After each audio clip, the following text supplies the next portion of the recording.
সামনে 21শে জুলাই আজকে প্রস্তুতি সভার অনুষ্ঠিত হলো। প্রথম এই জেলা সভাপতি হিসাবে দায়িত্বভার নেওয়ার পর প্রথম সভা, কি বলবেন?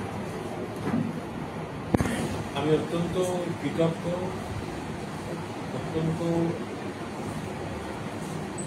আবেগপ্রবণ হয়ে পড়েছি এবং সেই সঙ্গে সঙ্গে এই গুরু দায়িত্ব গ্রহণ করেছি, যে মহাদায়িত্ব মাননীয় মুখ্যমন্ত্রী মমতা ব্যানার্জি এবং জননেতা মাননীয় সাংসদ অভিষেক ব্যানার্জি এবং সমস্ত নেতৃত্ব আমাদের কাঁধে তুলে দিয়েছেন।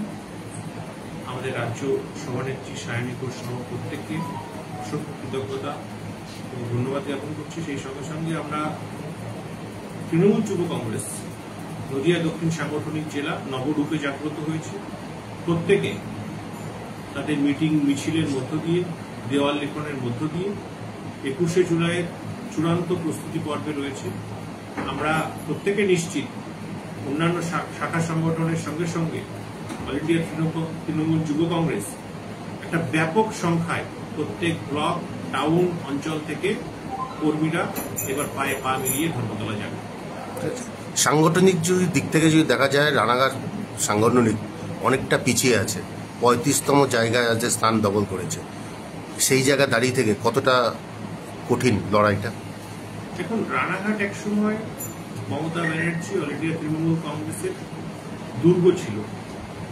আজ বিভিন্ন কারণবশত বা আমরা মানুষের কাছে হয়তো সেইভাবে পৌঁছাতে পারিনি, অনেকে আমাদের থেকে দূরে সরে গেছে। কিন্তু আপনি যদি দেখেন, রানাঘাট যে সাংগঠনিক জেলা নদিয়া দক্ষিণ, সেখানে সিংহভাগ মানুষ ওপার বাংলার উদ্বাস্তু শরণার্থী মতুয়া মানুষ। তাদের প্রত্যেকটা ডেভেলপমেন্টের জন্য মমতা ব্যানার্জি কাজ করেছে। 10,50,00,000 মানুষের প্রত্যেকটা মানুষের ডেভেলপমেন্টের জন্য। আর যদি আপনি দেখেন, বিজেপির নবনিযুক্ত রাজ্য সভাপতি সম্মানীয় শ্রমিক বাবু যে কথা বলেছেন, যে বহুত্ববাদে তারা বিশ্বাসী। পশ্চিমবঙ্গ এবং ভারতবর্ষে বহুত্ববাদকে যদি কেউ মান্যতা দিয়ে কাজ করে থাকেন, তার নাম মমতা ব্যানার্জি, তার নাম জননেতা অভিষেক ব্যানার্জি। তাই আমরা রানাঘাট সাংগঠনিক জেলা নদিয়া দক্ষিণ ধীরে ধীরে ধীরে ধীরে মমতা ব্যানার্জির আদর্শে উদ্বুদ্ধ হয়েছে।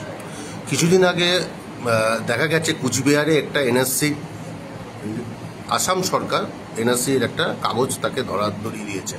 এই নিয়ে মুখ্যমন্ত্রী মমতা বন্দ্যোপাধ্যায় একাধিক মন্তব্যও করেছেন, বিরোধী দলনেতাও অনেক কিছু করেছেন।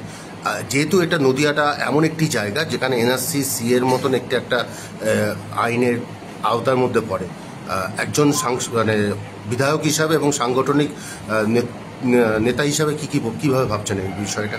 দেখুন, যে ঘৃণ্য কাজ আসাম সরকারের ডবল ইঞ্জিনের নেতৃত্বাধীন নেতৃত্ব, সেখানকার মাননীয় মুখ্যমন্ত্রী রয়েছেন, তিনি হিন্দু কষায়ের কাজ করছেন, হিন্দুত্ববাদীর মুখোশ পরে হিন্দু কষায়ের কাজ করছেন। সেখানে যে 19.5 কাছে মানুষ আসাম অ্যাকর্ড এনআরসির মাধ্যমে নাগরিকত্ব হারিয়েছেন, তার মধ্যে প্রায় 12.5 হিন্দু মানুষ।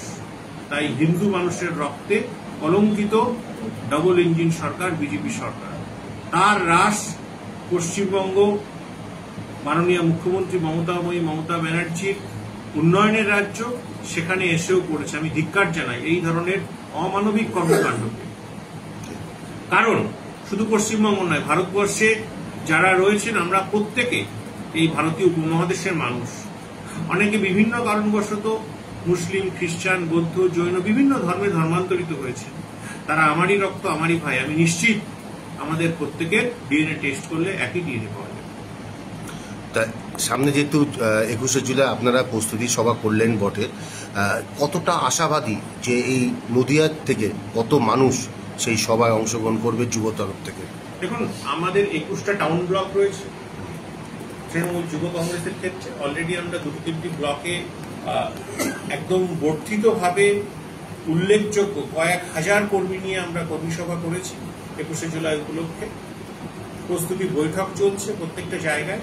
আমরা নিশ্চিত অন্তত 10,000-এর উপরে যুব তৃণমূল কংগ্রেসের সমস্ত কর্মী নেতৃত্ব এবার মাদারের সঙ্গে পায়ে পা মিলিয়ে ধর্মতলার দিকে অগ্রসর হবে।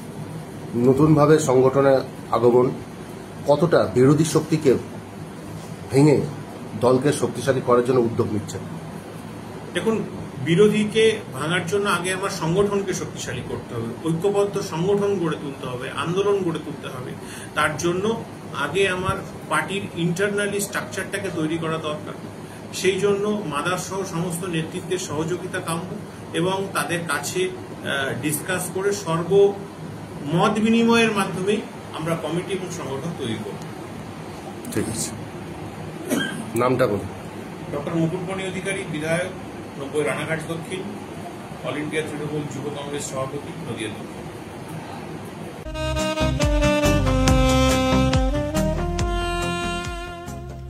সর্বস্তরের ক্রেতা বন্ধুদের শুভ কামনায় বাবা লোকনাথ বাইক পয়েন্ট। আমাদের এখানে যে কোনো কোম্পানির বাইক ক্রয় এবং বিক্রয় করা হয়। অবশ্যই মনে রাখবেন, ফাইন্যান্সের সুব্যবস্থা আছে। প্রোপাইটার দিবাকর দেবনাথ ওরফে বাপি।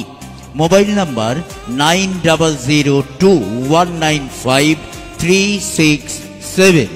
আমাদের ঠিকানা 12 নম্বর জাতীয় সড়ক, শান্তিপুর বাইপাস, পাওয়ার হাউসের নিকট, শান্তিপুর, নদিয়া।